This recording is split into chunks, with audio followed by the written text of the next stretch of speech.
আমার ছেলের ওই এই প্রথম যে রুমটায় ঢুকছে তার পরের রুমটাতেই ওর ক্লাস, মানে 4-এ ডুয়েল সেকশন। আর 3-র 2 রুমে বেশি ক্ষতিগ্রস্ত হয়েছে, যে ছোট বাচ্চাগুলা ওয়েট ছিল। মূলত একটাই ছুটি হয়, একটার পর পরে ও একটা সাইডের দিকে বেরোয় আসে, ওর মার কাছে পায়, তখনই প্লেন ক্রাশ করে। আমাকে ফোন দিল যে এরকম বিল্ডিংয়ে প্লেন পড়ছে। আমরাও ওখানে ময়লার মোড় থাকি, আমি ওখান থেকে ছুটে আসছি। আমার দেখতেছে মনটা আবেগকে কইছে যে না, আমার তো দেওয়ার মতন কিছু নাই, খালি মনের বুঝে দিয়েছি আল্লাহ আমাদের কিভাবে বাঁচিয়ে রাখছে। বর্তমান যে ছেলেরা হয়তো যার দাদা নাতি নানা নাতি সবাই আমার তো তাগো বেদনাটা কি তাগো ভিতরে তার আমরা যাইতে পারবো না, আমরা তাগরে দেহিও নাই। আজকে স্কুলটা তো যেই এলাকা জুড়িয়ে দেখলাম, খুব স্কুলটা বড়, হাজার হাজার মানুষ এনে যাতায়াত ছিল। যেই বাজার কবলিত এলাকাটা মনে করেন বাচ্চাদের অনেক মূল্যবান জায়গা, আজকে এই জায়গাটার ভিতরে কোনো খালি শোক আর শোক, আর কিছু দেহের মতন নাই। কোনো খাওয়া চায় না মানুষে, কোনো কিছু চায় না, যে মানুষটি আইছে খুব আবেগ আইছে। বাছাইকৃত লাল সরিষার দানা থেকে অত্যাধুনিক কোল্ড প্রেস মেশিনে তৈরি হয় প্রাণ সরিষার তেল, আসল ঝাঁঝে আসল স্বাদে। আমরা নিজের চোখে দেখছি আমাদের বন্ধুরা সব আস্তে আস্তে, মানে অনেক ফ্রেন্ডরাই ছিল ভিতরে, এটা এক প্রকার মুখে বলার মতন না। তার সাথে অনেক মিলামেশা করছি, কথাবার্তা বলছি, যে যদি হুট করে চোখের সামনে যদি এক প্রকার মারা, মানে এটা তো বলার মুখের ভাষার মতন না কিছুটা। অনেক মজা করতাম একসাথে, ওর সাথে আমরা দুজন একসাথে মজা করতাম, অনেক কথাবার্তা বলতাম, অনেক দুষ্টামি করতাম। হুট করে চোখের সামনে দিয়ে কি হয়ে গেল এক প্রকার, মানে মুখের ভাষা নেই এসব বলার। চোখের সামনে দিয়ে একটা প্লেন আসলো, পড়ে গেল, এক প্রকার সিনেমা যেমনি হয় ঠিক তেমন। এরপর থেকে যখন ক্লাস করব, যখন কোনো প্লেন যাবে বা ফাইটার জেট যাবে, তখন তো এক প্রকার মুখে মানে ভয় কাজ করবে, কারণ এই বুঝি পড়ে গেল আমাদের।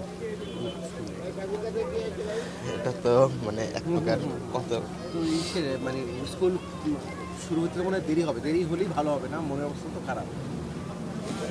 এই যে প্যাসেঞ্জার বিমানগুলো যায়, এগুলো দেখলেও মনে হয় একটা ভয় লাগে, কারণ এই বুঝি পড়ে গেল। আর ফাইটার জেট তো অনেক কাজ দিয়ে যায়, অনেক উলট পালট করে যায়। এক প্রকার আমরা ওখানে উপস্থিত ছিলাম আমাদের বন্ধুদের সাথেই, আমরা গল্প করতেছিলাম, আমার অনেক ফ্রেন্ডে আছে। পরে হুট করে আমাদের সামনে দিয়ে একটা প্লেন পড়ে গেল। আমার ফার্স্টে মনে করছি কি প্লেনটা কাজ দিয়ে মানে উড়ে চলে যাবে আবার, কিন্তু না, এটা দেখি ডিরেক্ট পড়ে গেছে। তারপরে আস্তে আস্তে আমার একটা বন্ধুর হুট করে মনে পড়লো যে তার একটা ভাই, তার ভাইও ভিতরে ছিল। আল্লাহর অসীম রহমতে তার কিছু হয় নাই। এর জন্য অনেক মানে এক প্রকার অনেক ইমোশনাল হয়ে গেছিলো। পরে ওকে পাওয়া গেছে, অনেক, কিন্তু ওর কোনো ক্ষয়ক্ষতি হয় নাই। এটার জন্য অনেক অনেক মানে এক প্রকার ভালো লাগছে ওর কাছে। একটা ভাই বুঝে তার ভাই যদি কিছু হয়ে যায়, একসাথে প্রায় অনেক দিন তো একসাথেই ছিল, প্রায় ও ভাইয়ের বয়স মনে করেন মিনিমাম 10 বছর একজন সাথে কাটান। তো শত্রু হইলেও কিন্তু আপনার একজন। আসলে এখন যেটা পরিস্থিতি, এখন এটা যে অবস্থা ওইখানে ঘটেছে এটা বলার মতো না। আর বাংলাদেশে এরকম একটা ঘটনা হবে আমরা কখনো এটা চিন্তা করি নেই। এখানে প্রথম শ্রেণী দ্বিতীয় শ্রেণীর 2 কক্ষ, যে বাচ্চাগুলো যার কিছু বোঝে না, এবং যে দুর্ঘটনা ঘটছে যারা যে একটা বুদ্ধি কেটে বের হবে কোনো পরিস্থিতি না, কারণ যেটা মেন গেট এটা সেখানে বিমান দুর্ঘটনাটা ঘটেছে।